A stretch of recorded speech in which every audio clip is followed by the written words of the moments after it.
Hello, and welcome to Bedtime Past Stories.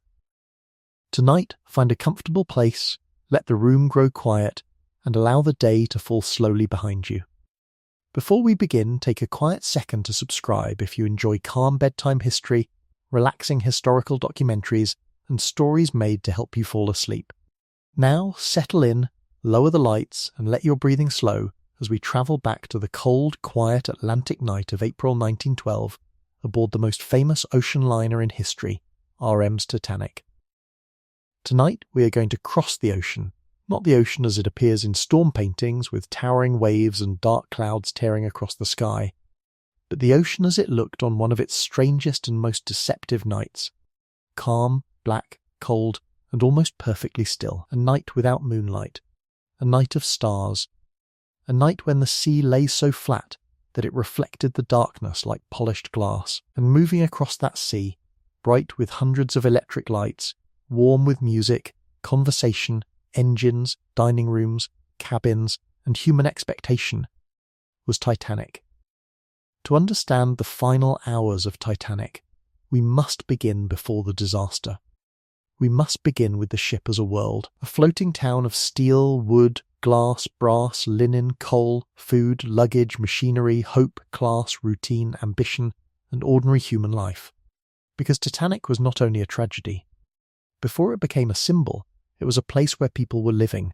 People were unpacking trunks, writing letters, walking corridors, eating supper, reading books, watching the sea, sending wireless messages, working below decks, polishing silver, checking engines, folding blankets, carrying trays, making tea, laughing with friends, worrying about children, thinking about New York, thinking about work, thinking about love, thinking about sleep. The story becomes more respectful when we remember this. The Titanic's final night was not only a sequence of technical failures and fatal timing, it was also an evening in thousands of individual lives, many of them expecting nothing more dramatic than another cold night at sea. So tonight, we enter slowly. We do not rush toward the iceberg. We do not begin with panic. We begin with the ship moving westward through the North Atlantic, 4 days into her maiden voyage, carrying more than 2,000 people through the dark water between Europe and America. Titanic had left Southampton on April 10, 1912. She had stopped at Cherbourg in France and Queenstown in Ireland, taking on passengers, mail and supplies before heading into the open Atlantic. She was the newest pride of the White Star Line, one of the largest and most luxurious ships ever built, designed to represent confidence, modern engineering, and the comfort of an age that believed machines could make distance gentler.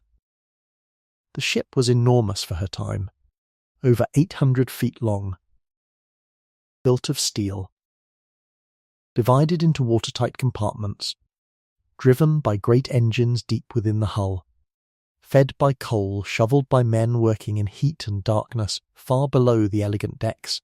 Above them, in first-class rooms, there were carved panels, thick carpets, electric lamps, polished wood, fine dining, smoking rooms, reading rooms, lounges, and a grand staircase that would later become one of the most famous interiors ever imagined from the wreck.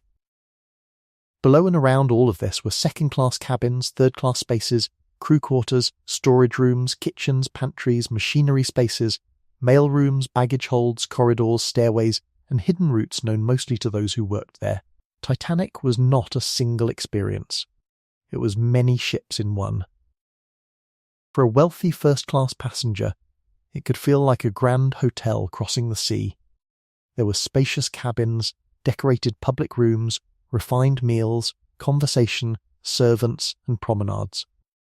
The movement of the ship might be felt only softly beneath the feet, like a distant mechanical heartbeat. For a second-class passenger, it could still be comfortable, respectable, and far better than many other ships. Teachers, clergy, professionals, families, and travellers of moderate means could find good rooms, decent food, and public spaces that would have seemed impressive by older standards. For many third-class passengers, Titanic was not a floating palace, but a passage to another life. Many were emigrants. They carried luggage, languages, family hopes, practical fears, and the possibility of America. Some had left villages, towns, farms, or cities in Europe. Some travelled alone. Some travelled with children. Some were joining relatives. Some were seeking work. Their rooms were more crowded, their movement aboard more restricted, and their world on the ship very different from the luxury above. But even third-class accommodation on Titanic was considered good compared with many earlier immigrant passages. And then there was the crew. The crew lived by schedule, hierarchy, skill and work. Officers, engineers, firemen, trimmers, stewards, cooks, bakers, pantry staff, seamen, lookouts, wireless operators, postal clerks, musicians, and many others kept the ship alive as a moving system. Their Titanic was neither palace nor passage, but workplace. The passengers could sleep because the crew worked. The lights stayed on because men fed boilers and watched machinery. Meals appeared because kitchens and pantries worked in long, organised rhythms. Cabins were prepared because stewards moved quietly through corridors. Wireless messages crossed the sea because young operators sat with headphones and keys, listening to dots and dashes in the night. The ship was a human machine as much as an engineering one. On Sunday, April 14, the day of the disaster, life aboard Titanic continued with outward normality. The morning had been cold. The ship was moving through the North Atlantic, where ice had been reported in the general area. The sea was calm. The air was clear. The temperature was dropping as the ship entered colder water. Passengers may have noticed the chill on deck. Some would have chosen to stay indoors, where electric lights and warm rooms made the ocean feel distant. Sunday aboard ship had its own rhythm. There were religious services, meals, walks, reading, card games, letters, conversations, children exploring with curiosity, passengers becoming familiar with the ship after several days at sea. The novelty of departure had softened into routine. People knew the route from their cabin to the dining saloon, the lounge, the smoking room, the promenade, the library or the open deck. They recognised faces. They understood meal times. They knew which corridors felt warm, which decks were cold, where the air smelled of salt, where the ship vibrated more, where the engines were almost inaudible. A great ship becomes familiar quickly. At first it is overwhelming. Staircases, corridors, decks, signs, stewards, unfamiliar doors. The sense of being inside something enormous and moving. But after a few days, passengers begin to make it their temporary home. They choose favourite chairs. They learn the view from a certain window. They know the sound of footsteps outside their cabin. They begin to sleep with the engines as background. On the evening of April 14, Titanic was still expected to arrive in New York. People had plans. Some were thinking of hotels, some of family waiting at the pier, some of work, some of business, some of new homes, some of returning home after travel, some of letters they would write, some of stories they would tell about the great ship. The ocean outside was cold and dark, but inside the ship, many spaces remained warm and bright. Let us begin our walk aboard Titanic in the early evening. The first-class dining saloon is lit softly, bright enough for elegance, but warm enough for comfort. White tablecloths rest neatly under dishes, glasses, cutlery, flowers perhaps, and the careful service of a ship designed to impress. The sound here is layered but controlled, low conversation, the small chime of glass, the movement of stewards, chairs shifting, a polite laugh, the distant hum of engines. The passengers are dressed for dinner, men in evening clothes, women in gowns.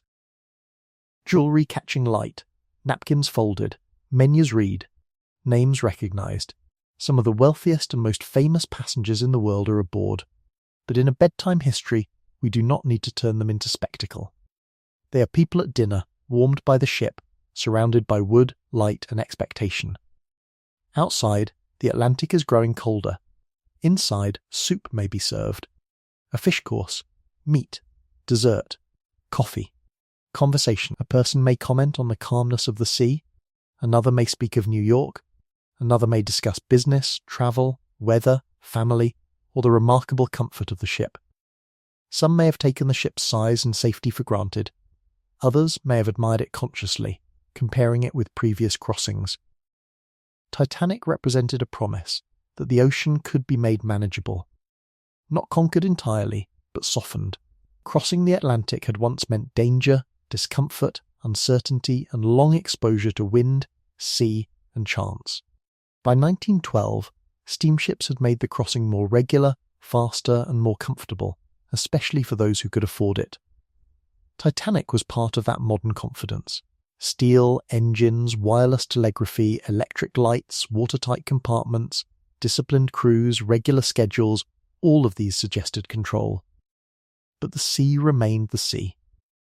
And ice remained ice. A few decks away, second-class passengers have their own evening. Their dining room is less grand than first class, but comfortable and orderly. Conversations may be quieter, families more practical, clothing less extravagant but still carefully chosen. Many second-class passengers were educated, respectable, and used to travel, though not at the elite level of first class.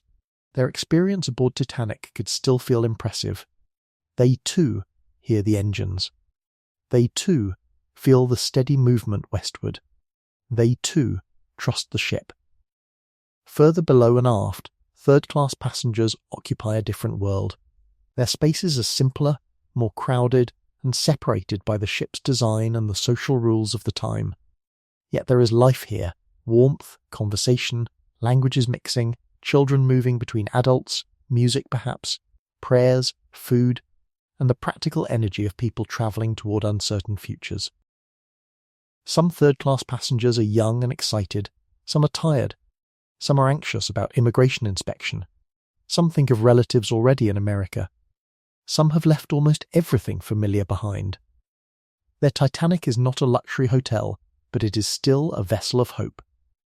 A ship can carry very different dreams at once. Above all of them, on the open decks, the air is cold enough to make a person pull a coat tighter. The sea stretches outward, black and nearly calm. The ship's lights fall across the deck and disappear into darkness. Stars are visible. Without a moon, the sky is deep and clear, and the horizon is difficult to read. There is no bright moon path on the water, no foamy waves breaking around distant shapes. Only darkness, stars, and the ship's own movement. This calm sea is important. A rough sea announces itself. It makes sound. It breaks against ice.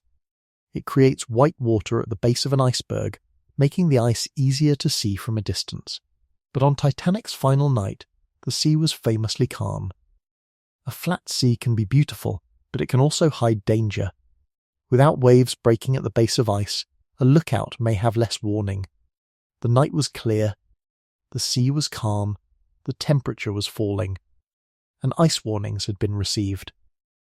Inside the wireless room, the atmosphere is different from the dining saloons.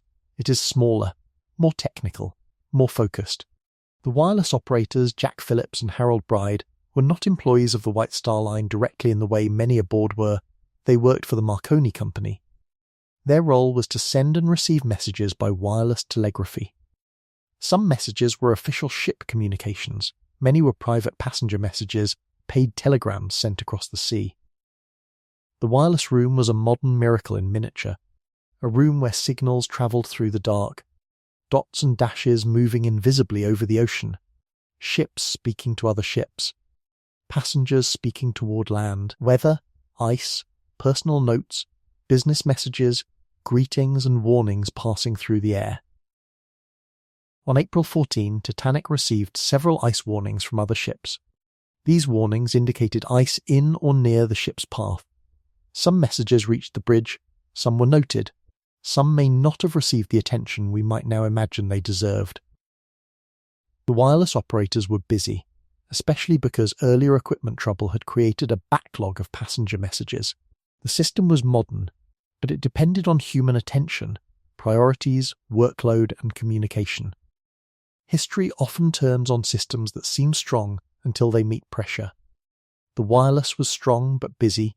The ship was strong but moving quickly. The officers were experienced but operating within the assumptions of their time. The sea was calm but hiding ice. The night was clear but moonless. A disaster is rarely one single thing. It is a pattern of conditions that meet at the wrong hour. But in the early evening, none of this has yet become obvious to most people aboard. The ship feels normal. Elegant, safe, large enough to seem almost separate from the sea. Let us move now through the corridors. The first-class corridors are carpeted, quiet, and warmly lit. A steward passes with practiced silence. A door opens and closes softly. A passenger returns to a cabin to retrieve a coat before going on deck. Another prepares for bed.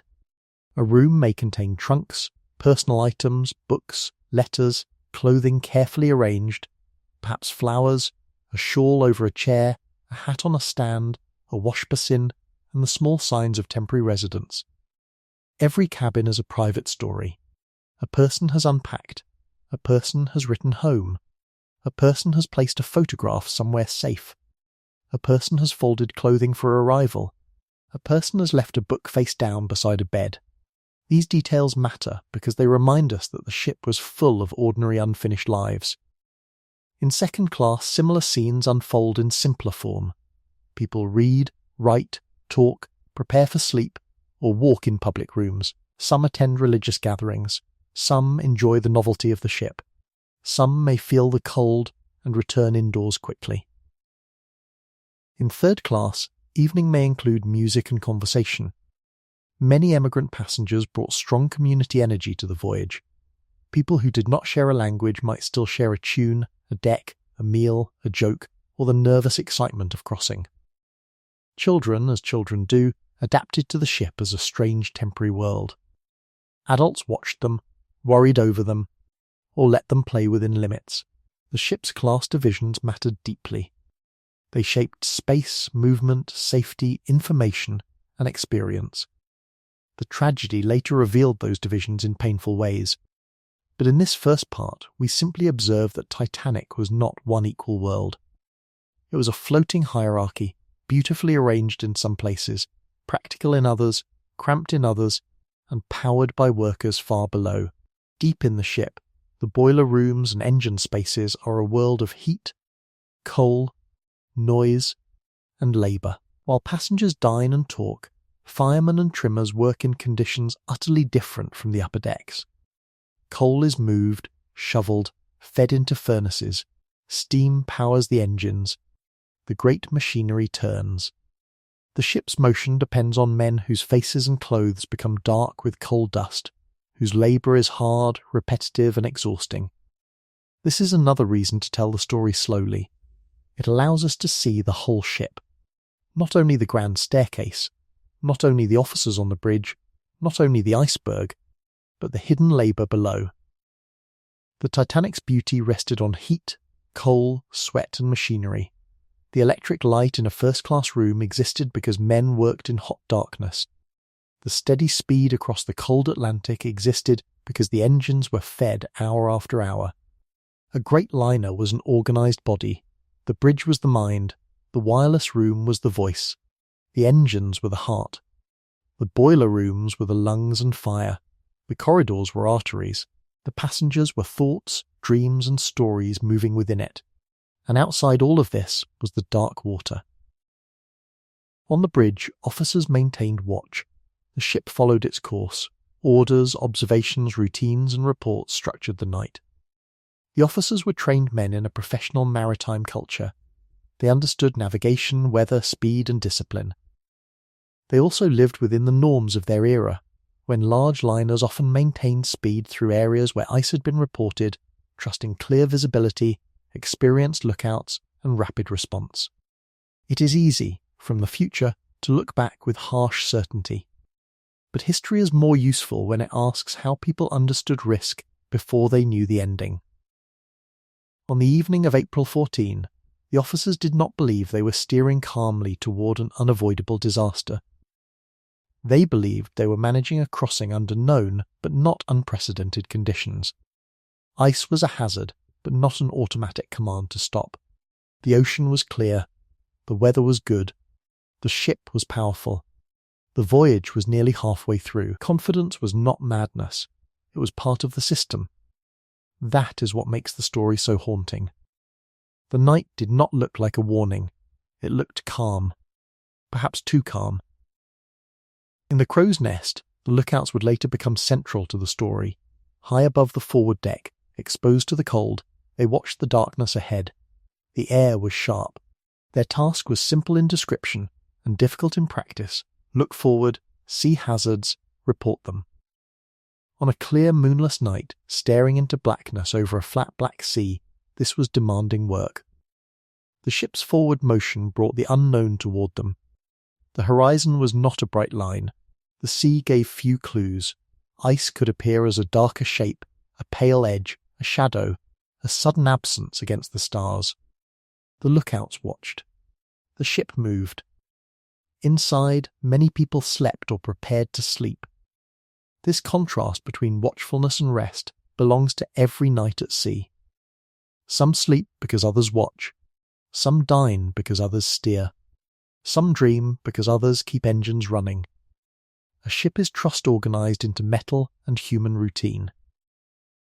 As the evening deepened, the temperature continued to fall. Passengers who walked outside may have noticed the cold more sharply. Some might have remarked that it was too cold to remain long on deck. Breath may have faintly clouded in the air. Coats were buttoned, gloves pulled on. The wooden deck underfoot felt hard and cold. The sea beside the ship was almost invisible except where light touched it. The ship's funnels rose above, dark shapes against the sky. Smoke trailed backward. The wireless aerials stretched. Lifeboats rested in davits along the boat deck, part of the ship's safety equipment, but not enough for every person aboard. This fact, so famous now, did not create alarm then in the way it does for us. Regulations lagged behind ship size. Lifeboats were often thought of partly as ferrying devices between a damaged vessel and rescue, not necessarily as enough independent survival craft for all aboard in a sudden total loss. Again, the future sees clearly what the present did not. The lifeboats were visible, orderly, covered or prepared. Part of the ship's appearance. Most passengers had no reason to count them, no reason to imagine needing them before morning. A person passing them on a cold Sunday night may have thought nothing at all. In one of the public rooms, music may be heard. The ship's musicians provided atmosphere, refinement and comfort. Their role later became legendary, but before the disaster they were part of daily elegance aboard ship. Music softens public space. It fills pauses. It makes a room feel civilized, warm and organized. In the final hours, music would take on deeper meaning, but for now it belongs to the normal evening.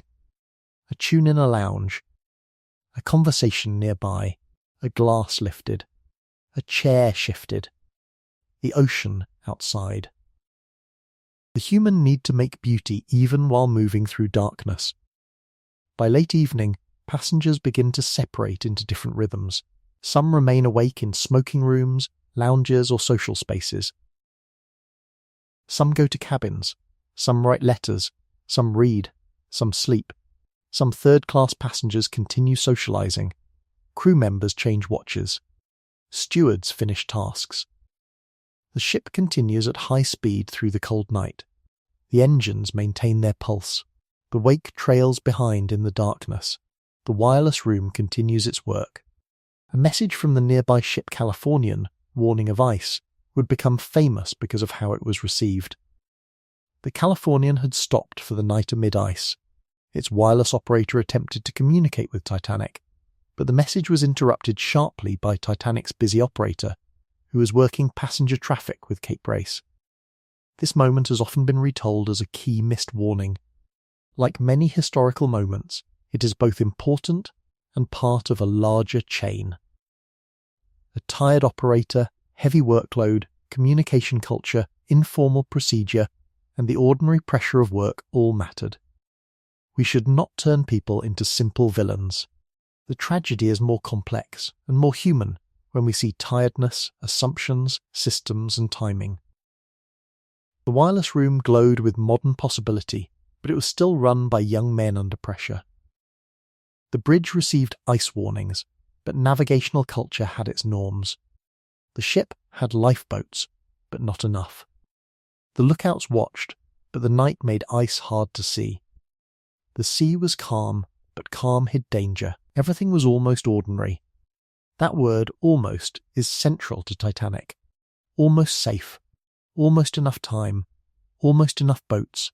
Almost seen soon enough. Almost understood early enough. But not quite. Still, in this first block, we remain with the ship before the turning point. The Titanic is alive with light. If we imagine viewing her from a distance, the sight is extraordinary. A vast black hull moving through a black sea. Rows of illuminated portholes and windows shining warm gold. Funnels rising into the night.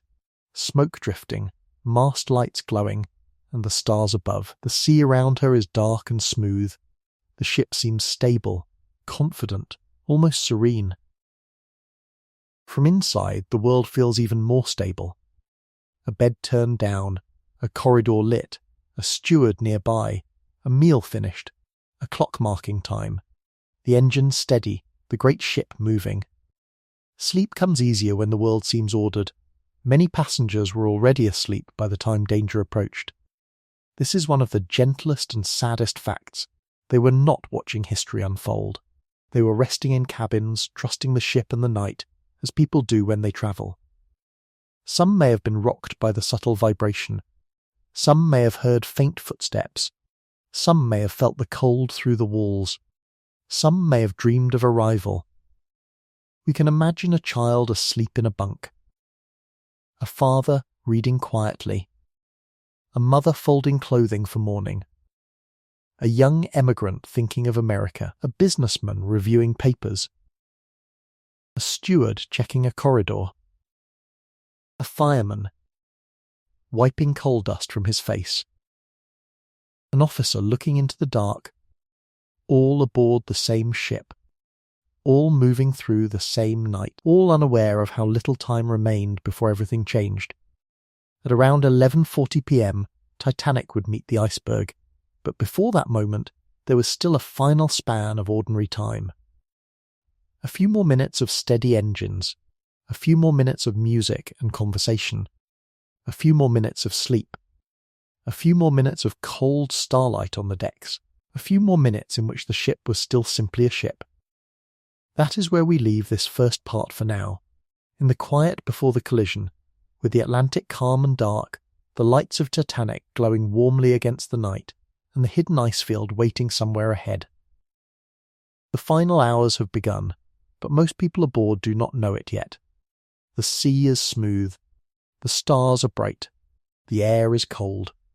The engines turn steadily beneath the decks, and Titanic moves westward through the stillness, carrying a floating world of dreams, work, luxury, hope, routine, and sleep toward the most remembered night in maritime history. The second part of the story begins in the wireless room. A small room aboard a very large ship, a room filled not with polished dining tables or thick carpets, but with equipment, headphones, electrical sound, paper, and concentration. A room where the dark ocean was not seen through windows, but heard through signals. Dots and dashes arriving out of the night, sent from ships beyond the horizon, from stations on land, from voices that had become pulses in the air. Here the Atlantic had another language. Not waves, not wind, not footsteps on deck. But Morse code, short, long, pause, short, long. A pattern, then a message. A ship reporting its position. A passenger sending a greeting. A warning about ice. A note to be relayed towards shore. For the wireless operators aboard Titanic, the night was busy. Jack Phillips and Harold Bride had work to do, and much of that work was ordinary in the way that important work often is ordinary before history changes its meaning. Passenger messages had to be sent. Communications had to be handled.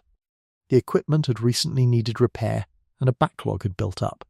They were tired, focused, and surrounded by the pressure of messages waiting to be transmitted. The wireless room was modern, but not magical. It could connect ships across distance. It could carry warnings. It could summon help. But it still depended on people, on hearing, sorting, prioritizing, relaying, and understanding. A message sent does not always become a message acted upon. A warning received does not always become a change in course. A system can work and still fail to prevent disaster if its parts do not align. On April 14, 1912, ice warnings moved through the North Atlantic. Some came from ships that had seen ice. Some described fields, bergs, or dangerous conditions. Some were passed to officers. Some were noted. Some did not reach the bridge with the force that, in hindsight, we wish they had. And one of the most famous warnings came from the nearby Californian, which had stopped for the night because of ice. Its wireless operator, Cyril Evans, tried to warn Titanic directly that his ship was stopped and surrounded by ice. But Titanic's wireless operator, busy sending passenger traffic to the Cape Brace station in Newfoundland, responded sharply. The Californian's signal was loud in his ears because the ship was relatively close. The exchange was brief. The warning did not become the turning point it might have become. It is easy to make this moment simple. Too easy. One message, one mischance, one mistake. But the truth is quieter and more layered. The wireless operators were not sitting in a modern command center with today's procedures, alarms, and expectations. They were young men working a demanding system, balancing commercial passenger messages with navigational information in a culture that had not yet fully learned what wireless could mean in a crisis. The equipment was new enough that its role was still evolving. The disaster itself would help teach the world how vital continuous wireless watchkeeping could be. History often learns after loss. Before loss, systems can feel sufficient. The ship continued. On the bridge, the officers knew ice had been reported in the region. The temperature was cold. The ship was moving through a part of the Atlantic where ice was possible, but the night was clear. Visibility seemed good. The sea was calm. The stars were bright. The ship was powerful, modern, and steady. It was not unusual for liners to maintain speed under such conditions, trusting the watch, the crew, and the ability to respond. This does not mean the risk was not real. It means the risk was understood differently before the disaster than after it. That is one of the most important things to remember in a calm history. People in the past do not know the future that we know. They stand inside their own assumptions. They act within their own norms. They make decisions based on what seems reasonable to them at the time, even when later generations see danger in every detail. Tonight, we do not need to turn them into villains. We need to understand the night. The night was very cold. The sea was almost flat. The sky had no moon. The stars were bright. The horizon was difficult. The air was clear, but the lack of moonlight and the lack of waves breaking around ice made the task of spotting an iceberg much harder. Up in the crow's nest, the lookouts watched the darkness ahead. Frederick Fleet and Reginald Lee were on duty during the critical watch. From their high position, they faced the wind and cold, staring forward across the black water. The ship's movement sent a steady rush of air over them. The lights of Titanic were behind and below. Ahead was the open night. A lookout's work sounds simple only to those who have never had to watch darkness for a long time. The eyes tire. The cold distracts. The mind must remain alert without anything changing for long minutes. The sea, when calm and black, can become almost featureless. An iceberg does not always appear as a shining white mountain. At night, without moonlight, it may be a dark shape against darkness, a pale edge, a variation in the horizon, a sudden interruption in the stars or the faint line where sea and sky meet. The lookouts watched. The ship moved. Inside, life continued. Some passengers were asleep, some were reading, some were talking late in smoking rooms or lounges, some crew members were finishing duties, some were beginning new ones. Below decks, men continued working near heat, coal, and machinery. The engines maintained their great rhythm. The ship's propellers turned. The hull moved through the cold water. The contrast is almost dreamlike. A small group of men watching ice. A wireless room full of messages. A bridge working within routine. A dining room emptying. A child asleep in a bunk. A fireman shoveling coal. A woman folding a garment. A gentleman finishing a conversation. A steward walking a corridor. A ship moving steadily toward a shape not yet seen. Around 11:40 p.m, the iceberg appeared. The famous moment has often been told with sudden drama, and of course for those involved it was urgent. But in our telling we can slow it down without taking away its seriousness. A dark shape ahead. A recognition. A bell rung from the crow's nest. A telephone call to the bridge. Iceberg, right ahead. The message travels quickly, but not magically. The ship is enormous. It is moving fast. Momentum is not a detail. It is fate measured in tons of steel and water. A great liner cannot turn like a small boat. It responds, but slowly, with the heavy grace and delay of mass. On the bridge, orders are given. The wheel is put over. The engines may be ordered reversed or stopped according to the sequence understood from testimony and later debate.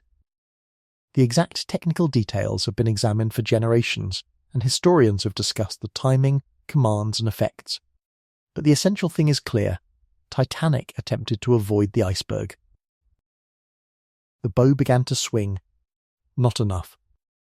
The iceberg passed along the starboard side. There was no single explosive crash like a ship smashing head-on into a wall. Many people aboard did not experience it as a catastrophe at first. Some felt a vibration. Some heard a scraping, grinding sound.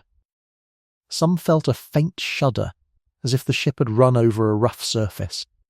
In some parts of the vessel, the collision may have seemed minor. In others, especially lower and forward, the consequences became quickly visible. Ice fell onto the forward deck. Some passengers came out, curious. A few may have touched or kicked pieces of ice, not yet understanding. The great ship continued forward into the night. Behind the calmness of the impact, damage had already been done. The iceberg had opened the hull along several compartments. The damage was not a single enormous gash in the simple way once imagined, but a series of openings, buckled plates, and separated seams across a critical length. Water began entering forward compartments. Titanic's watertight design could survive flooding in a limited number of compartments, but the number affected by the collision exceeded the ship's capacity to remain afloat. This is where confidence met arithmetic. Steel, water, bulkheads, compartments, buoyancy, angles, time. The ship did not need to explode or break immediately to be doomed. It only needed to take in more water than its design could withstand. The forward compartments began filling. Water moved where it could. The bow settled gradually. As the bow sank lower, water would spill over the tops of bulkheads into additional compartments. The process was slow enough to allow evacuation, but too certain to stop. At first, many people did not know. That uncertainty is one of the most haunting parts of Titanic's final hours. The ship remained lit, the engines had been stopped, the sea was calm, there was no storm, no towering wave, no immediate plunge. A person in a warm cabin could believe the disturbance was small.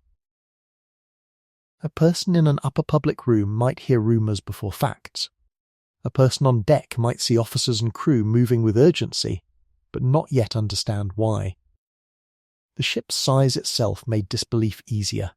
It was difficult for many to imagine that something so large, so modern, so bright, and so ordered could truly be in mortal danger. Captain Edward Smith was informed. Thomas Andrews, the ship's designer from Harland and Wolff, assessed the damage with others. Andrews understood the ship intimately. He knew her structure, her compartments, her limits. After inspection and calculation, the terrible conclusion emerged: Titanic would sink. Not immediately, but inevitably. This knowledge spread unevenly. In a disaster, understanding does not arrive everywhere at once. It moves through rank, space, class, language, access, and trust. Some officers understood sooner than passengers. Some crew understood from the water below. Some passengers heard reassurances. Some sensed danger in the behaviour of crew. Some did not believe it even when told to put on lifebelts. The ship was full of different realities. In the mailroom, postal workers faced flooding. Titanic carried mail, and the postal clerks reportedly worked to save mailbags as water entered. This detail is often overlooked, but it is deeply human. Even as the disaster began, people continued doing the work they understood. To save the mail was duty. Duty can persist even when the larger situation is changing faster than the mind can accept. In the lower decks, crew members and workers saw water where water should not be. Cold seawater entering the ship. Rising, spreading, touching cargo, equipment, floors, walls. The ocean had crossed the boundary between outside and inside. A ship is defined by that boundary. The hull says, water remains out, life remains in. When water enters, the whole meaning of the ship begins to change. In upper corridors, stewards began waking passengers. A knock at a door. A calm instruction. Put on warm clothing, put on a lifebelt, come to the boat deck. Many passengers were confused. Some were irritated. Some thought it was precaution only. Some returned for coats. Some dressed carefully, not understanding the urgency. Some laughed at the awkwardness of wearing a cork lifebelt over evening clothes or nightwear. This disbelief was not foolish in a simple sense. Everything around them still suggested safety. The lights were on. The ship was level enough at first. The sea was calm. The crew, trained to avoid panic, often spoke with controlled voices. The mind uses visible order to deny invisible danger. On a cold night, being told to leave a warm cabin for an open deck may feel unreasonable if the ship seems stable. And so time passed. Precious time. The wireless operators, once focused on passenger messages, now became central to survival. Titanic began sending distress calls. The famous CQD was sent, and the newer SOS as well. The signals went out into the dark, across the cold water, searching for any ship close enough to help. CQ'd. SOS. Position. Need assistance. Struck iceberg. Sinking. The wireless room, which had earlier carried private messages of ordinary life, now carried the ship's cry for help. This change is profound. The same key, the same equipment, the same night. But now the messages were not greetings, business notes, or passenger communications. They were life. Ships responded. Some were too far away. The Carpathia, under Captain Arthur Rostron, received Titanic's distress call and turned toward her at once, driving hard through the cold night. But Carpathia was many miles away.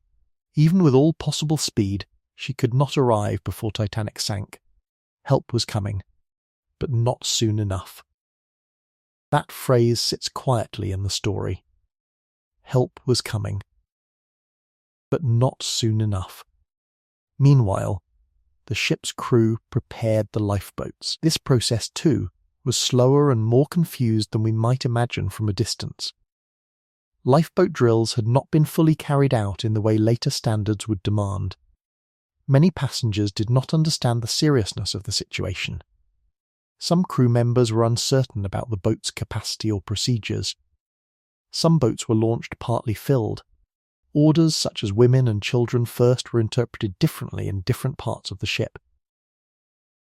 But in this second block, we are not yet fully in the evacuation. That belongs to the next part.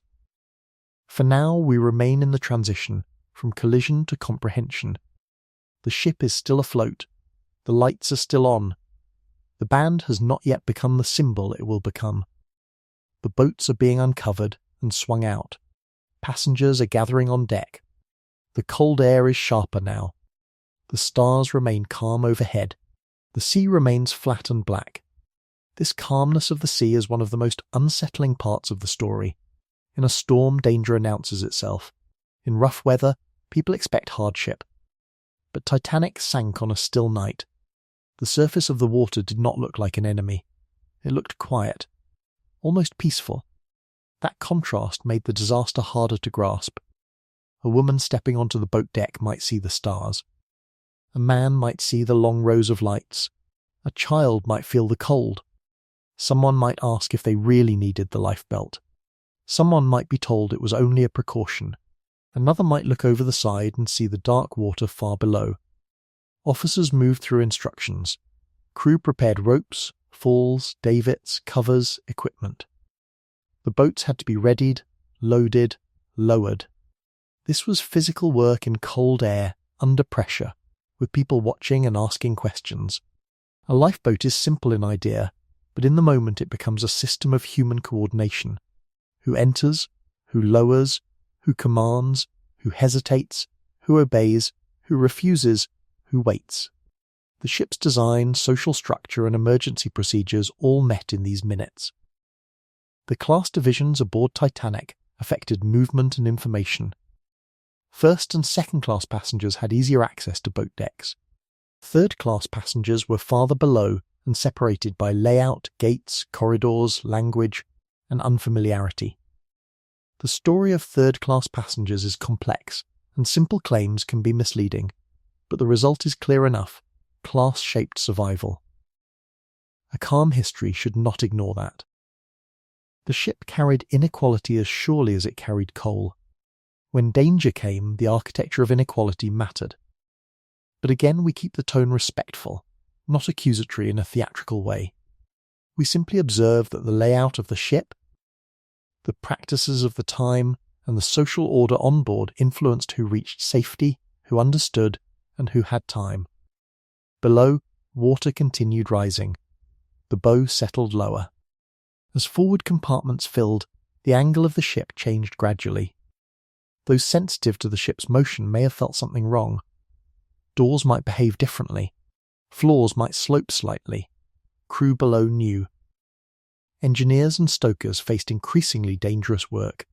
Some remained at stations to keep power going as long as possible. The electric lights, so important to order and calm, depended on continued labour deep within the ship. The light staying on was not automatic, it was maintained, by men working in a sinking ship. This detail deserves quiet respect. Light is comfort in darkness. On Titanic's final night, light also bought time. It helped passengers move, it helped crew work, it kept panic at a distance. It allowed the ship to remain, for a while, visually itself, illuminated, ordered, recognisable. But the ocean was already inside. Imagine a corridor forward, where the carpet is no longer dry. Water appears at the far end, at first shallow, then deeper. A floating object touches a wall. A steward or crewman moves quickly. A door is closed, then opened. A passenger asks what is happening. The answer may be calm, incomplete, or urgent, depending on who is speaking and what they know. Disasters are not experienced as one unified narrative. They are fragments. A knock on a door, a cold deck, a strange tilt, a rumour, a lifebelt, a wireless signal, a lifeboat being uncovered, a husband telling his wife to go, a child lifted, a crewman looking at the waterline, a designer knowing the ship cannot live. The whole story is assembled later. Inside the moment, people live only their fragment. On the bridge, orders continue. Captain Smith moves through decisions under extraordinary pressure. His figure has become legendary, sometimes criticised, sometimes mourned, sometimes romanticised. But in the reality of that night, he was a man commanding a sinking ship, operating within limited time, incomplete information at first, and the impossible weight of thousands of lives. He ordered the lifeboats prepared. He ordered wireless distress calls. He faced a disaster almost unimaginable in scale and contradiction, a great modern liner sinking in calm water under a clear sky. Thomas Andrews, too, becomes a quiet figure in the story. After assessing the damage, he reportedly helped urge passengers to take the situation seriously. He knew, perhaps more clearly than almost anyone, the ship's fate. To understand something terrible before others believe it is a lonely position. He could see the arithmetic beneath the lights. 5 compartments open to the sea. The ship designed to float with fewer flooded. The bow going down. Time limited. No argument with water. In engineering, certain truths are merciless but quiet. A calculation does not scream. It simply holds. The ship would sink. In the wireless room, Phillips and Bride continued sending. Their work became more urgent as time passed. The signals crossed the night toward ships that could hear them. The Olympic, Titanic's sister ship, was too far. Other ships responded. Carpathia turned and came. The Californian, much closer, did not respond in time. Its wireless operator had gone off duty, and visual signals seen between ships were not properly understood. This too became part of later inquiries and debate. The night was full of near connections. Signals heard. Signals missed. Lights seen. Lights misunderstood. Ships near and far. Help coming and not coming. Again the word almost returns. Almost close enough. Almost heard. Almost understood. Almost in time. But the ocean does not pause for almost. On the boat deck, the first lifeboats were prepared for lowering. Passengers gathered uncertainly. Some entered. Some hesitated. Some did not want to leave the apparent safety of the large ship for a small boat hanging above a black sea. That hesitation is understandable. A lifeboat in davits swinging out over the side of an enormous ship at night can look more dangerous than the deck beneath one's feet. If the ship still seems stable, a person may choose to wait. Early lifeboats left with empty seats. This fact has become one of the painful symbols of Titanic, but from within the moment, we can see how it happened.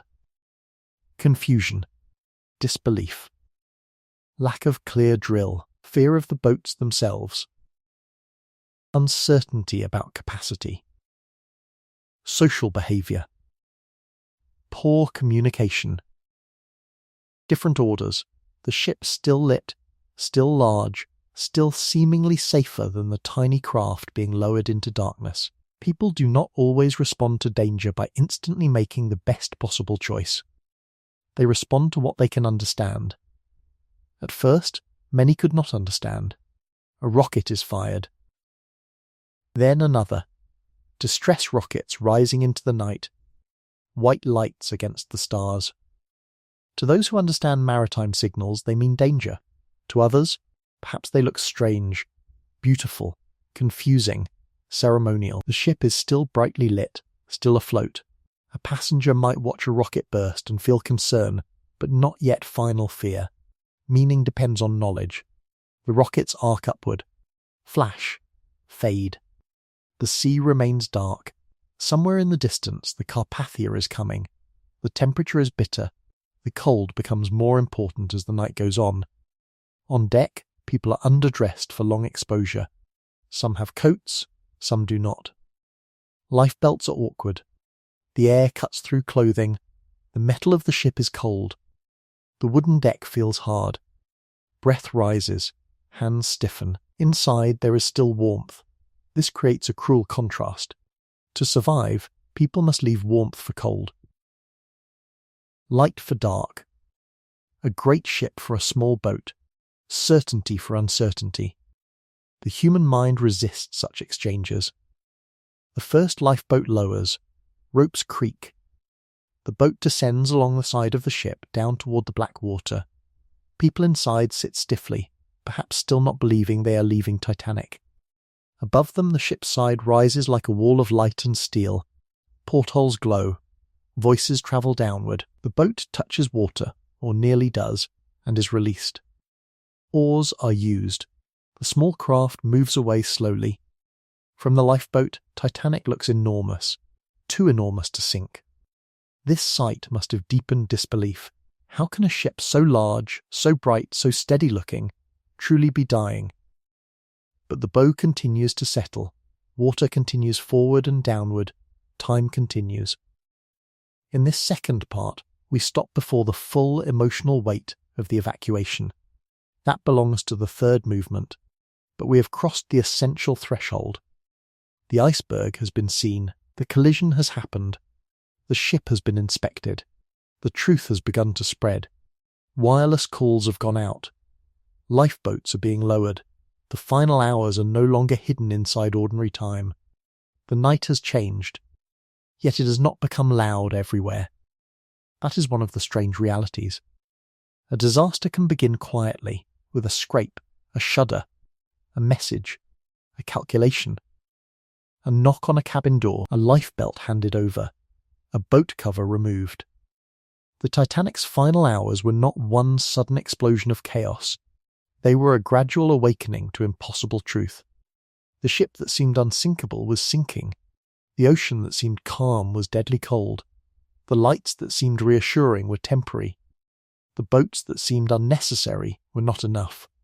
The warnings that had seemed manageable were now part of a chain no one could undo. Let us imagine the ship at this point from a distance. It is past midnight now. The Atlantic is flat and black. The sky is clear. Titanic sits illuminated on the water, her rows of lights reflected faintly in the sea. Her bow is slightly lower than before, though from far away the difference may be difficult to see at first. Lifeboats begin to move away like dark shapes. Rockets rise and fade overhead. On deck, small figures gather, shift, wait, and look outward. The great liner is still beautiful. That is part of the sorrow. She does not look like ruin yet.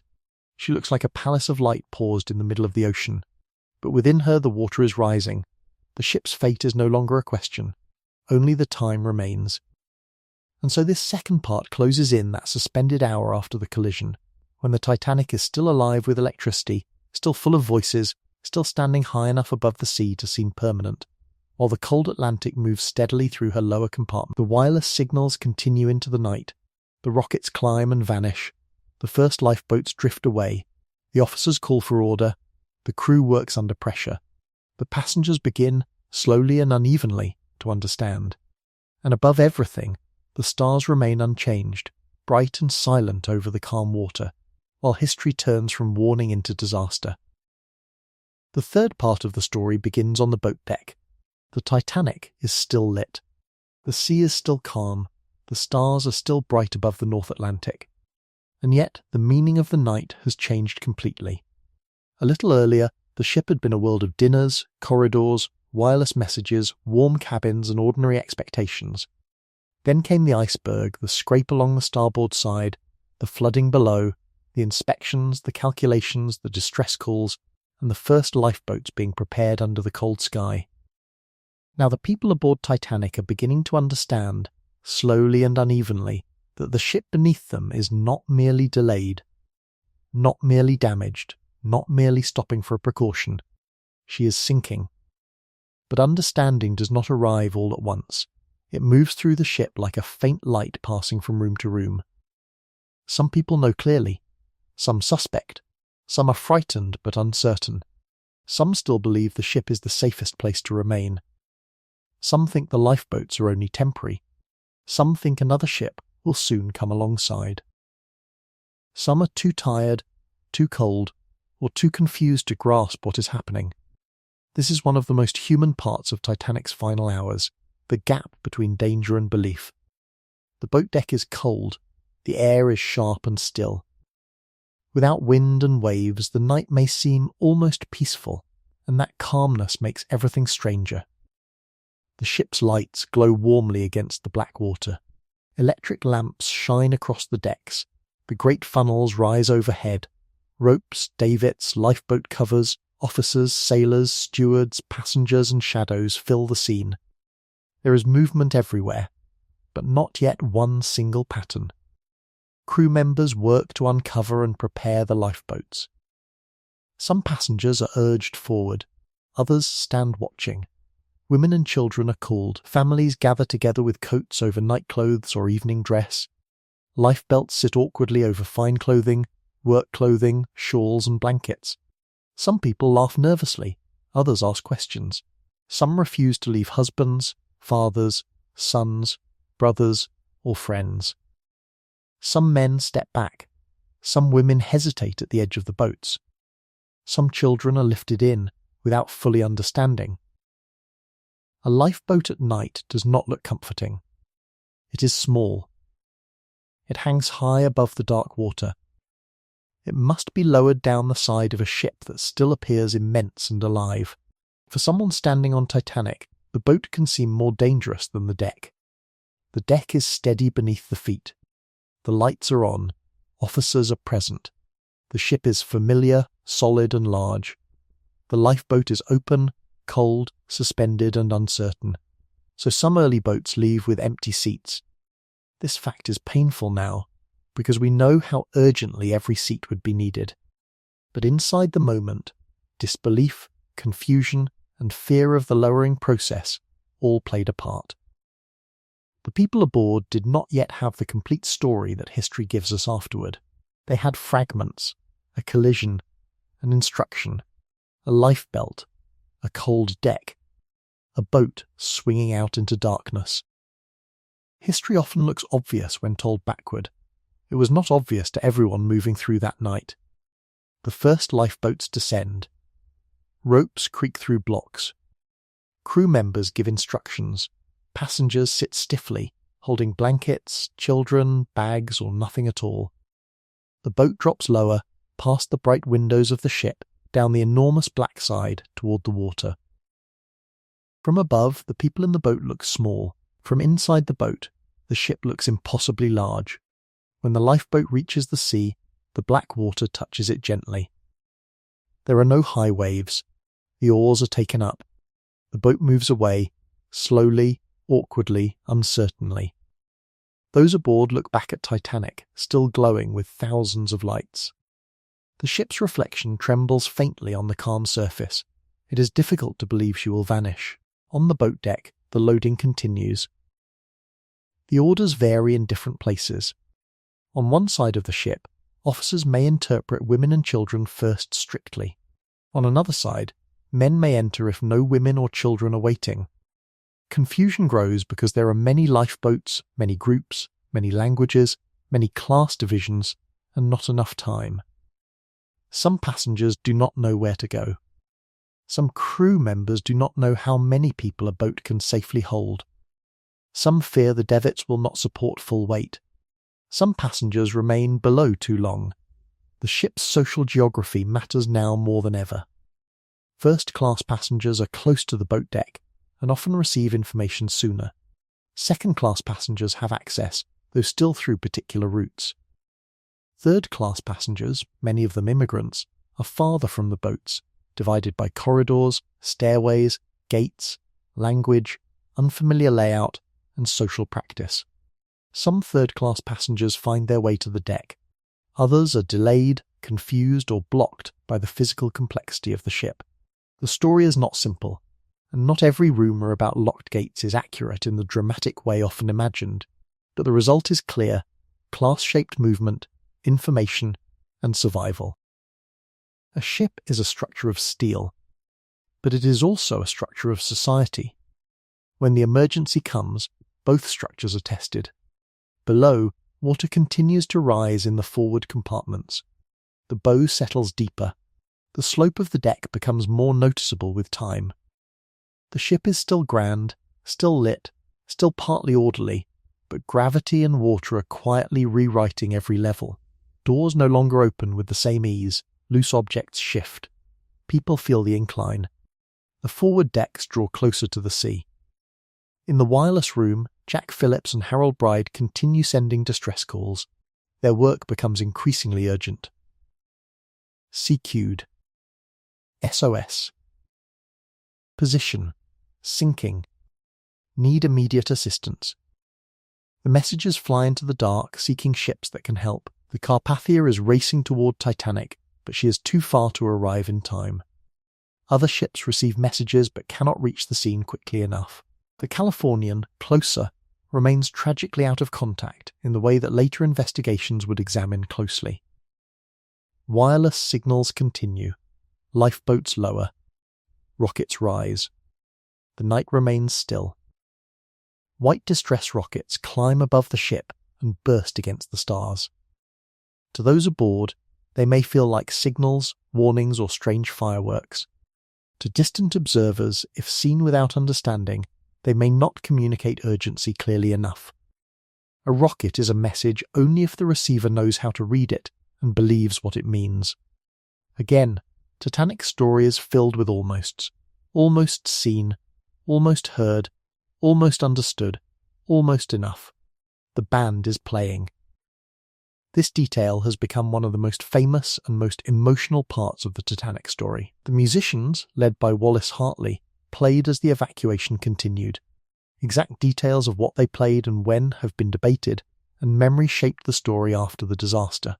But there is strong testimony that music was heard on deck, and the image endures because it expresses something deeply human, the attempt to preserve calm and dignity while order is slipping away. For our telling, we let the music remain soft. Not heroic in a loud way, not sentimental beyond respect, just music in the cold. A tune carried over the deck, a violin, a cello, a rhythm familiar enough to steady breathing, passengers waiting, listening, moving, or barely hearing it through their own fear. Music cannot stop water, but it can change the shape of a moment. It can give people something to hold on to when words are failing. The musicians played not because music could save the ship, but because music was what they had to offer. There is a quiet dignity in that. Across the boat deck, separations begin. This is the most delicate part of the story, and we tell it with care. A husband helps his wife into a boat. A father lifts a child. A mother reaches back. A son is told to stay. A friend promises to see another in the morning. Some believe the separation will be temporary. Some understand it may not be. The night is full of unfinished sentences. We do not need to describe grief harshly. It is enough to recognize the human weight of choice in those minutes. To enter a lifeboat could mean leaving someone behind. To stay could mean refusing the only safety available. To obey an officer could mean separation. To hesitate could mean losing a place. The disaster forced decisions no one had expected to make. A woman sits in a boat and looks up at the ship. A child asks a question. Someone on deck waves. The ropes lower. The distance grows. The ship remains bright. The boat moves away. This sequence repeats in different forms, boat after boat, side after side. Some boats leave with too few people. Later boats become more crowded. The urgency increases as the ship's condition becomes harder to deny. The bow sinks lower. The forward well deck approaches the water. The slope grows. The cold becomes sharper. People who once hesitated now press forward. The emotional temperature changes, but not everywhere at once. Some areas remain controlled. Some become confused. Officers use authority, pistols in some cases, commands and discipline to manage crowds. Crewmen work at the falls and davits. Stewards guide passengers. Engineers below work to maintain power and systems as long as possible. Many crew members remain at duties that reduce chaos for others. This should be remembered. A disaster is often told through famous names, but survival depended on many working people. Sailors lowering boats, stewards waking passengers, wireless operators sending signals, engineers keeping lights on, stokers and trimmers dealing with the lower ship, officers organising evacuation, and others doing what their training or duty told them to do. Some survived. Many did not. Their work remained inside the story, even when their names are less often spoken. The lights are still on. This simple fact becomes increasingly important. Imagine the same scene in total darkness, passengers lost, boats harder to prepare, ropes unseen, decks confused, panic spreading. The electric lights allowed order to continue far longer than it otherwise might have. They kept Titanic visually alive.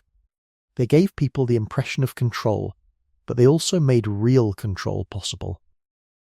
Below, men worked so that light could remain. As water advanced, they kept machinery running. Steam was vented. Power continued. The ship's glow became both comfort and illusion.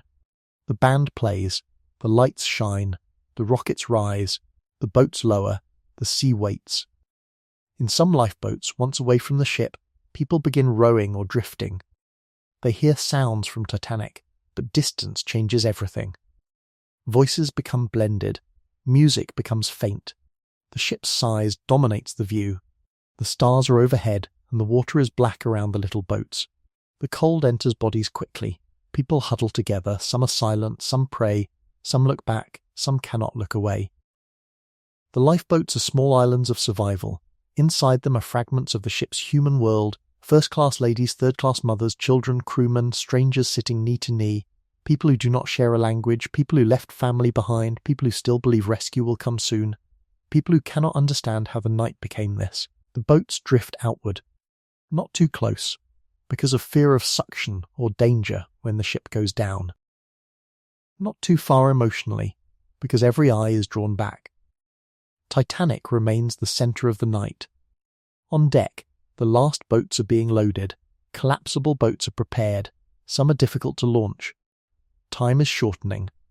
The ship's angle becomes unmistakable. More water enters forward.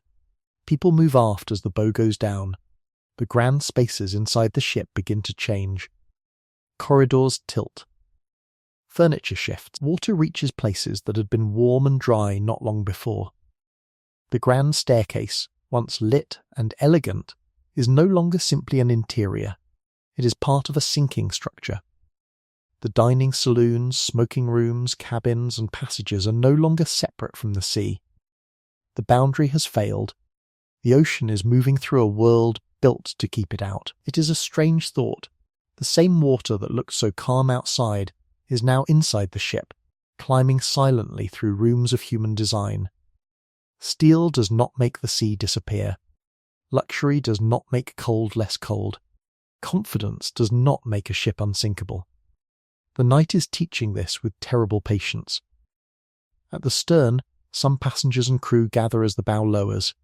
Others remain near boats, still hoping to leave. Some are trapped by confusion, delay, or circumstance. Some choose to stay with loved ones. Some continue working.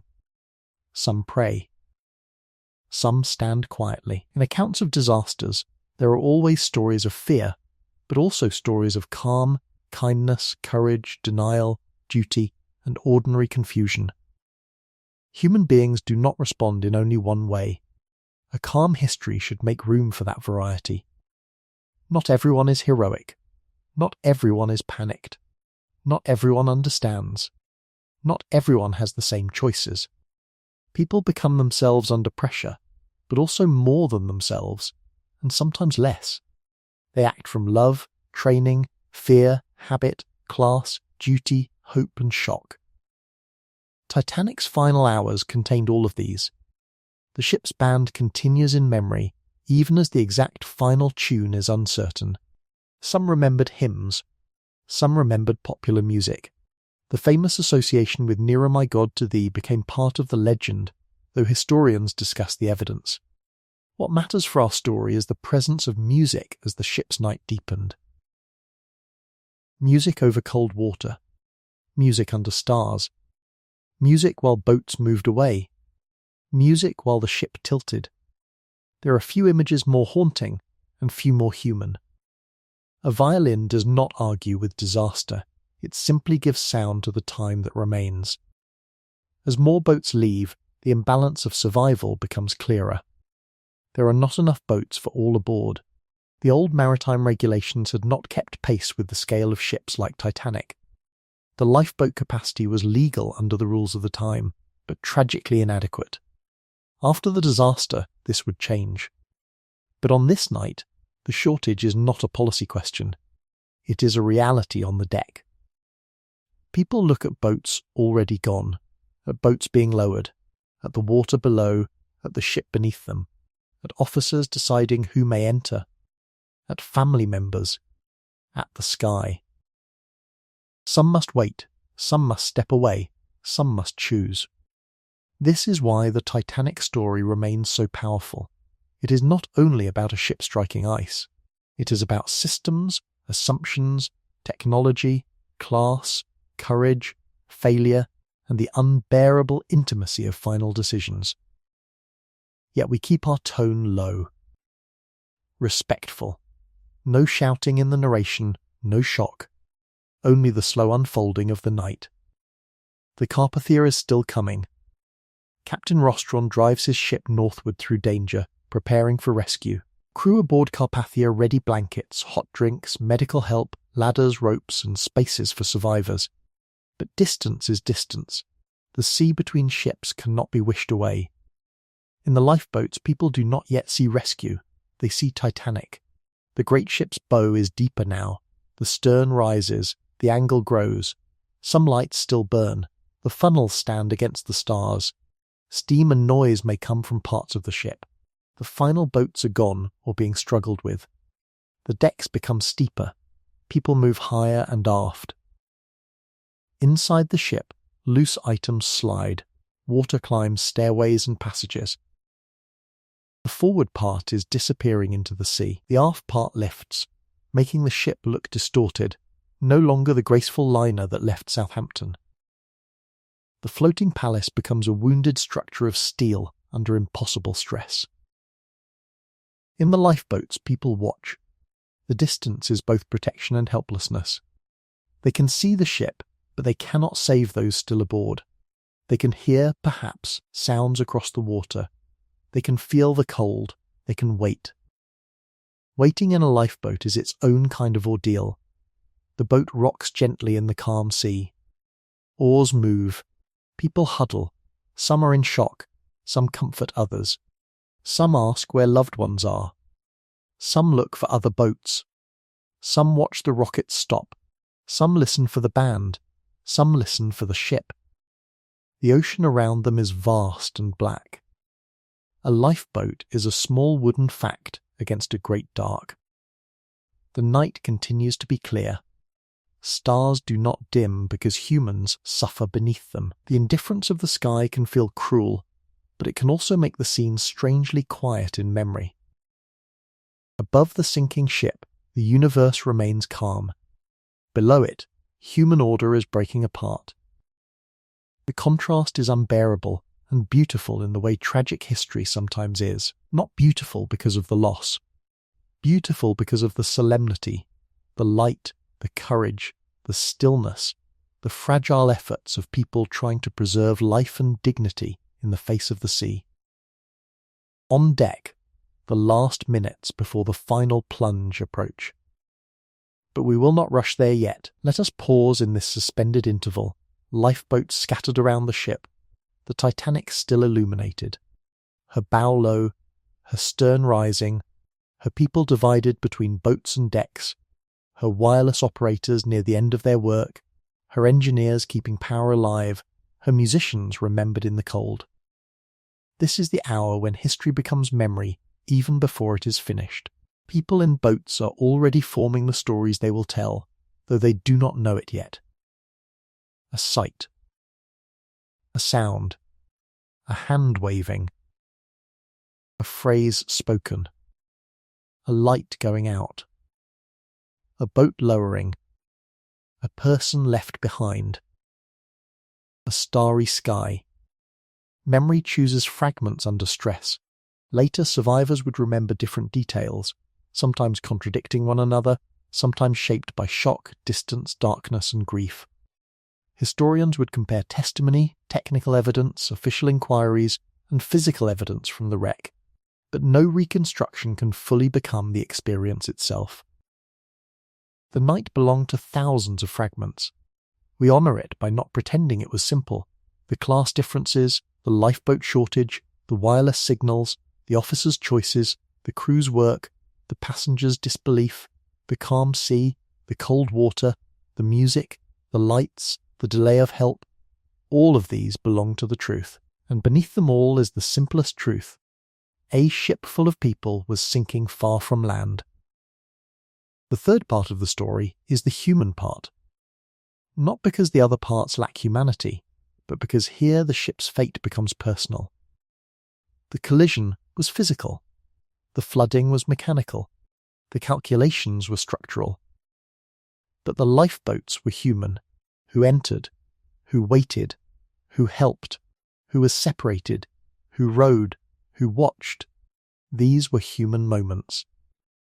A mother holding a child, an officer calling for women and children, a sailor lowering a boat, a wireless operator sending until almost the last possible time, a steward guiding passengers upward, a musician playing, an engineer staying below, a husband stepping back, a stranger making room, a person misunderstanding, a person understanding too late.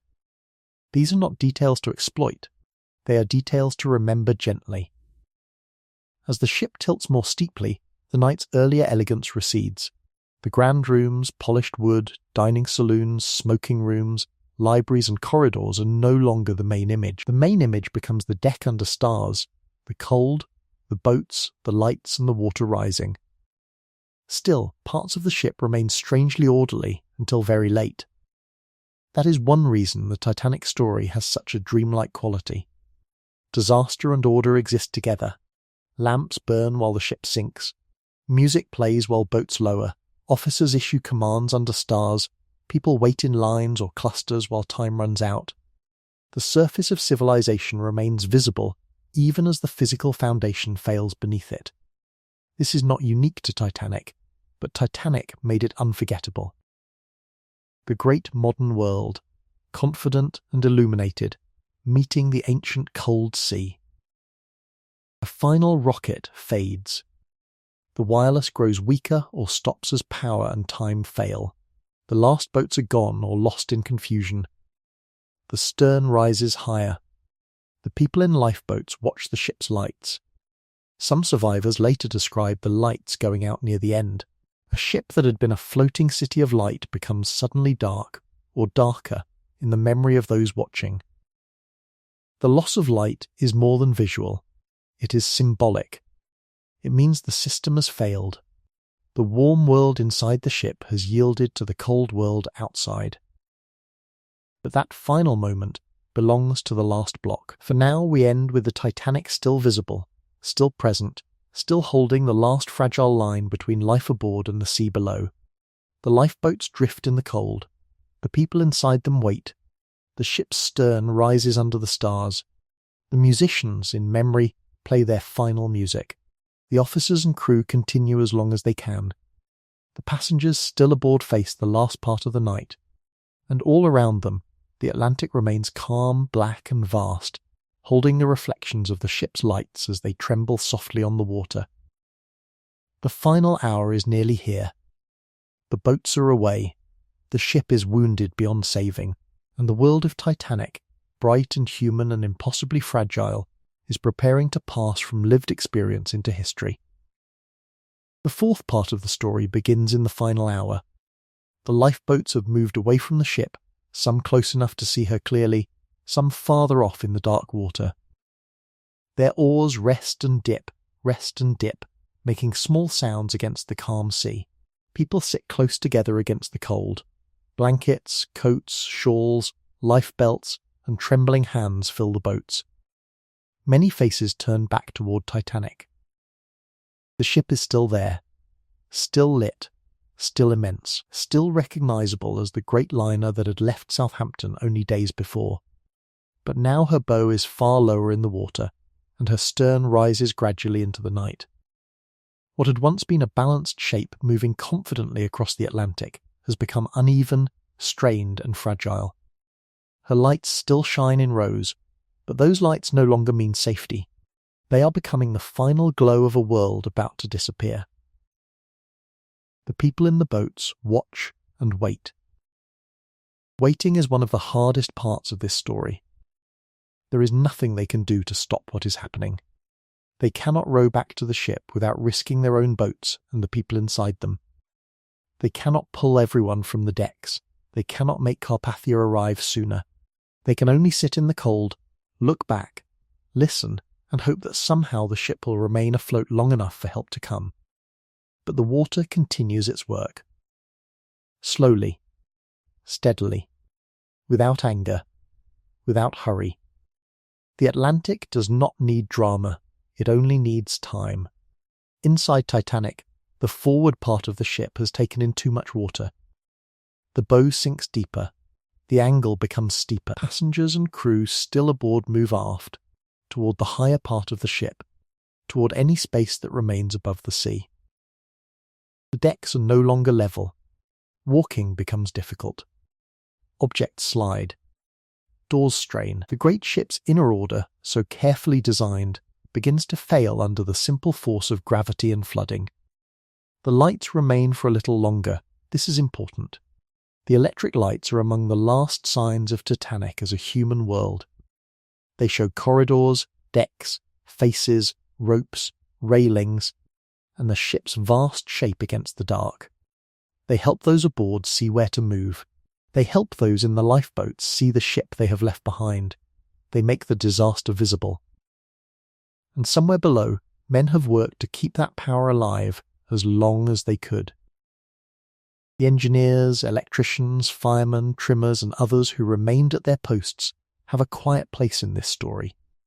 They are not always remembered by name in popular retellings, but their labour mattered. As the ship sank, power was preserved for a time, and because of that, the lights stayed on. Pumps, systems, and electrical supply continued longer than they might have without human effort. To keep light in a sinking ship is a form of courage. Not loud, not theatrical, but profound. On deck, the remaining people face the last part of the night. Some stand in groups, some pray, some hold railings, some move toward the stern, some remain with family, some continue working, some are silent, some are still hoping, though hope now has very little place to stand. The band is remembered as playing near the end. Whether every detail of the final music can be known with certainty is less important than what the memory represents. Sound offered against fear, order offered against chaos, dignity offered against helplessness. The musicians became part of Titanic's legend because they played when they could no longer change the outcome. Their work, like the work of the engineers and wireless operators, became a human answer to a situation beyond control. Music cannot hold up steel, but it can hold a moment. A final tune in the cold air. A melody travelling over the sloping deck. A few notes reaching the lifeboats. Then fading into the night. The wireless operators had continued as long as possible too. Distress calls went out until power and circumstance made further sending impossible.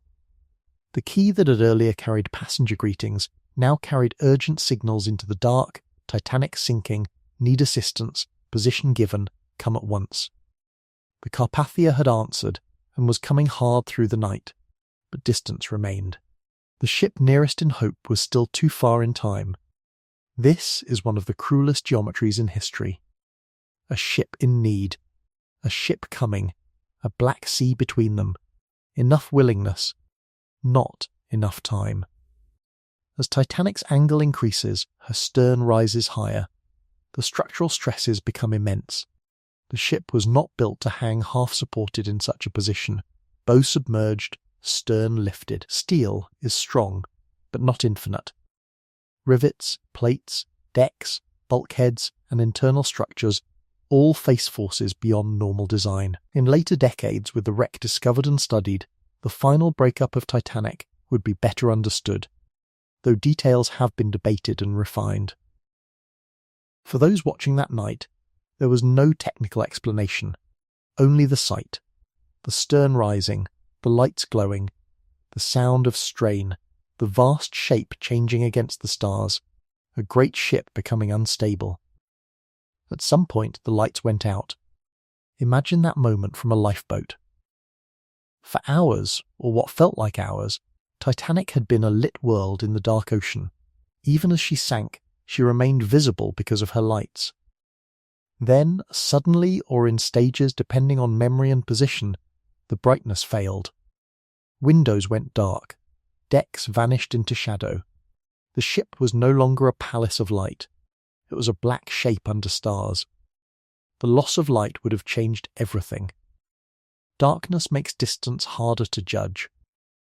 It removes faces. It removes details. It leaves only silhouettes, sounds, and imagination.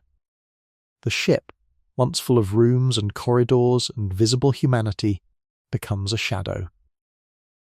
Then comes the final descent. We will tell it gently. The stern rises steeply. The ship breaks apart under the strain, though many survivors at the time could not fully understand what they were seeing or hearing. The bow section descends. The stern remains for a short while longer, nearly upright or steeply angled, before it too slips beneath the surface. The great liner, built to cross oceans, disappears into the ocean. There is no need to dwell on the violence of the moment. It is enough to say that the Titanic was gone. The lights were gone. The decks were gone. The funnels, the rooms, the staircases, the dining saloons, the wireless room, the boilers, the engines, the cabins, the letters, the luggage, the unfinished plans, all of it passed into the dark water. The sea closed over the ship, and for the people in the lifeboats, the night became something almost impossible to describe. The place where the ship had been was now dark. The largest object in their world had vanished. The sound of the sinking gave way to the sounds of the sea, the boats, the cold, and the voices of survivors in the distance. Some lifeboats were too far away to return safely. Some feared being overwhelmed. Some did go back later and found very few alive in the freezing water. The cold was deadly. The North Atlantic in April was not simply uncomfortable, it was beyond endurance for most people after a short time. We do not need graphic detail. Respect is enough. Many people were lost that night. More than 1,500 lives ended in the cold, dark water, aboard the ship, or after the sinking. The number itself is difficult to hold because it is too large to imagine as individuals. But each life was individual. Each person had a name, a body, a memory, a place they had come from, and some destination they did not reach. A steward, a child, a mother, a fireman, a musician, a businessman, an emigrant, a sailor, a maid, a father, a wireless operator, a cook, a passenger with a ticket in their pocket, a person who had expected morning. History must sometimes speak numbers, but it must not forget that numbers are made of lives. The lifeboats drifted in the dark. Some were silent. Some held prayers. Some held sobbing. Some held people stunned into stillness. Some held children sleeping or half asleep from exhaustion and cold. Some held survivors watching the place where Titanic had gone down, unable to turn away. Above them the stars remained, the same stars that had shone over the ship before the iceberg, the same stars that had shone over dinner, over wireless messages, over the lookouts, over the first lifeboats, over the final lights. Now they shone over open water. The waiting continued. This waiting was different from the waiting before the sinking. Before, people had waited with the ship still present. Now they waited in boats scattered over the ocean, hoping for rescue, counting time through cold and darkness. The Carpathia was coming, but the survivors did not know exactly when she would appear. The horizon was still mostly black. In a lifeboat, time becomes strange. A minute can feel long, an hour can feel endless. The body is cold. The mind returns again and again to what just happened. The water makes small sounds against the hull. Oars shift. Someone whispers. Someone asks if a light is visible. Someone says they see something. Someone else says it is only a star. The cold makes everyone quieter. Then, eventually, a faint light appears. At first, perhaps uncertain, a point on the horizon. A ship, Carpathia. Captain Arthur Rostron and his crew had driven their ship toward the distress position with urgency and courage. They prepared for survivors before they arrived, lifeboats readied, gangway doors opened, ropes and ladders prepared, doctors and stewards organised, blankets and hot drinks made ready. Carpathia was not the largest or closest possible dream of rescue, but she became the ship that came. In the cold early morning, her lights must have seemed almost unreal. After the loss of Titanic, after the dark, after the waiting, another ship's lights appeared over the sea. Not as luxury, not as confidence, as rescue. The Carpathia reached the lifeboats around dawn. The sky began to pale slowly, revealing the boats, the people inside them, and the empty ocean where Titanic had been. Survivors were helped aboard. Some climbed rope ladders with difficulty. Some were lifted. Some were too cold, too weak, or too stunned to move easily. Crew members aboard Carpathia received them with blankets, warmth, and whatever comfort could be offered. Imagine the transition from a small open boat in the freezing dark to the side of a ship, hands reaching down, a ladder, a blanket, warmth, a cup, a room, a human voice saying you are safe now, though safe is not the same as whole. The rescue was not a happy ending in the simple sense. It was survival after enormous loss. The decks of Carpathia became a place of relief and grief together. Survivors looked for family members, friends, companions, husbands, wives, children, employers, servants, crew, and fellow travellers. Some found them, many did not. Lists were uncertain, names were repeated. Questions had no answers. The ship that had come to save them also became the place where the scale of absence began to be understood. At dawn, the sea looked different. In darkness, the ocean had been a black surface holding a terrible secret. In morning light, it became pale, cold, and wide. Ice may have been visible in the distance. The lifeboats appeared small and scattered. The absence of Titanic was almost unbelievable. A ship that had seemed too large to imagine gone had vanished completely beneath the water. Only survivors, debris, and memory remained. Carpathia turned toward New York, carrying those who had lived through the night. During the voyage, messages were sent, but information was confused and incomplete. The world learned of the disaster in fragments, just as those aboard had experienced it in fragments. Initial reports were uncertain. Some newspapers got things wrong. Families waited for names. Crowds gathered for news. The unimaginable had to become fact. When Carpathia arrived in New York on April 18, the city waited in rain.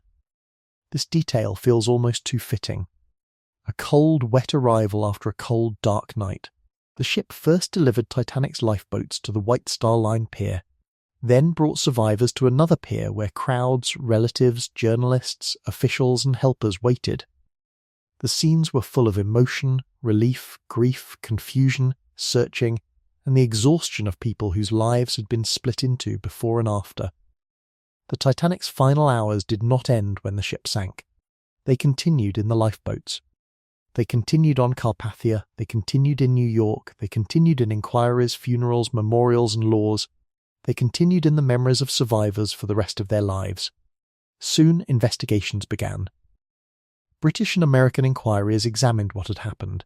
They looked at speed, ice warnings, lifeboats, procedures, wireless communication, the actions of officers and crew, the role of nearby ships, and the regulations that had allowed a ship to carry lifeboat capacity far below the number of people aboard. The disaster changed maritime safety. Ships would be required to carry enough lifeboats for everyone. Lifeboat drills and procedures improved. Wireless watches became more continuous. Ice patrol efforts were strengthened. The Titanic disaster became part of the reason the sea was watched differently. This is one of history's bitter lessons. Sometimes safety advances after failure reveals what confidence refused to see. The Titanic was not the first maritime disaster, nor the last, but it became one of the most famous because of its timing, symbolism, scale and contradictions. A modern ship, a maiden voyage, wealth and poverty aboard together, wireless technology both present and not enough, lifeboats visible but insufficient, a calm sea, a clear night, a disaster not in a storm but under stars.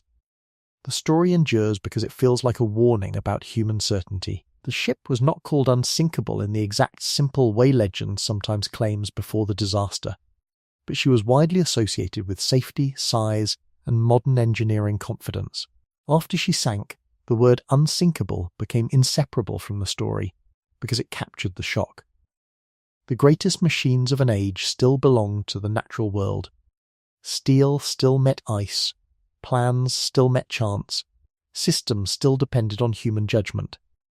But Titanic is not only a warning, it is also a human archive, an archive of names, tickets, letters, luggage, class structures, migration, labour, luxury, music, engineering, maritime law, grief, courage and memory. Every person aboard carried a different world. The disaster brought those worlds together in one night, then scattered their stories across survivors, records, newspapers, families and the seafloor. For many decades, Titanic lay undiscovered at the bottom of the Atlantic. Her exact resting place was unknown until the wreck was found in 1985. By then, the ship had become legend, film, book, testimony, inquiry record, and cultural memory. The wreck added another layer. The physical remains on the seabed, the bow and stern separated, debris spread between them, the ship transformed by pressure, corrosion, biology, and time. But that is a later chapter. Tonight, our story belongs mostly to 1912. To the final hours, to the warm ship crossing cold water, to the wireless room, to the lookouts, to the iceberg, to the boats, to the music, to the lights, to the dawn, and finally, to memory. What should we carry from such a story into sleep?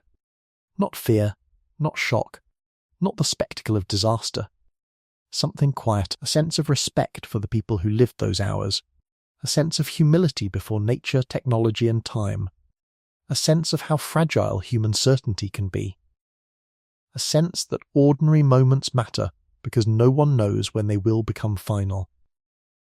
The dinner conversation, the letter written before bed, the work done faithfully below decks, the child sleeping in a cabin, the operator at the wireless key, the lookout watching the dark, the steward knocking gently at a door, the musician lifting an instrument, the hand helping another into a boat. These moments are the true weight of the story. The Titanic's final hours are not only about a ship sinking, they are about a world of people passing through one night together. As we move toward the end of this calm retelling, let us return one last time to the image of the ship before the collision. Titanic moving through the black Atlantic, her lights warm, her decks quiet, her engines steady, her passengers resting or talking, her crew working, her wireless room alive with signals, her path carrying her west. Then the iceberg. The scrape, the water, the calculations, the lifeboats, the rockets, the music, the lights fading, the sea closing, the long wait, the dawn. Carpathia on the horizon. A sequence of images, each one quieter now, softened by distance. History does not ask us to relive the fear, it asks us to remember with care. So we let the ocean become calm again in the mind, not because the loss was small. It was not. But because the story has been held respectfully, and now it can rest. The North Atlantic lies under stars. The lifeboats are gone. The Carpathia has carried the survivors away. The wreck lies far below, beyond sight, where the pressure is immense and the water is dark. But above, the sea continues moving as it always has. Dawn comes. Night returns. Ships cross the ocean with better rules, more caution, more lifeboats, and lessons written in law. The people of Titanic remain in memory, not as characters in a spectacle, as human beings, travellers, workers, families, dreamers, professionals, children, crew, musicians, engineers, passengers. Each part of the ship's world deserves to be remembered. The grand rooms and the crowded cabins, the bridge and the boiler rooms, the wireless room and the boat deck, the first-class staircase and the third-class corridors, the lifeboats and the cold sea. The tragedy belongs to all of them. Now the night in our story grows quieter. The rockets have faded. The music has faded. The voices have faded. The ship's lights have gone. Only the stars remain over the calm water. If you are still awake, Let the images drift slowly past. A black sea under a clear sky. Warm windows along a great ship. A wireless key tapping in the night. A lookout watching the horizon.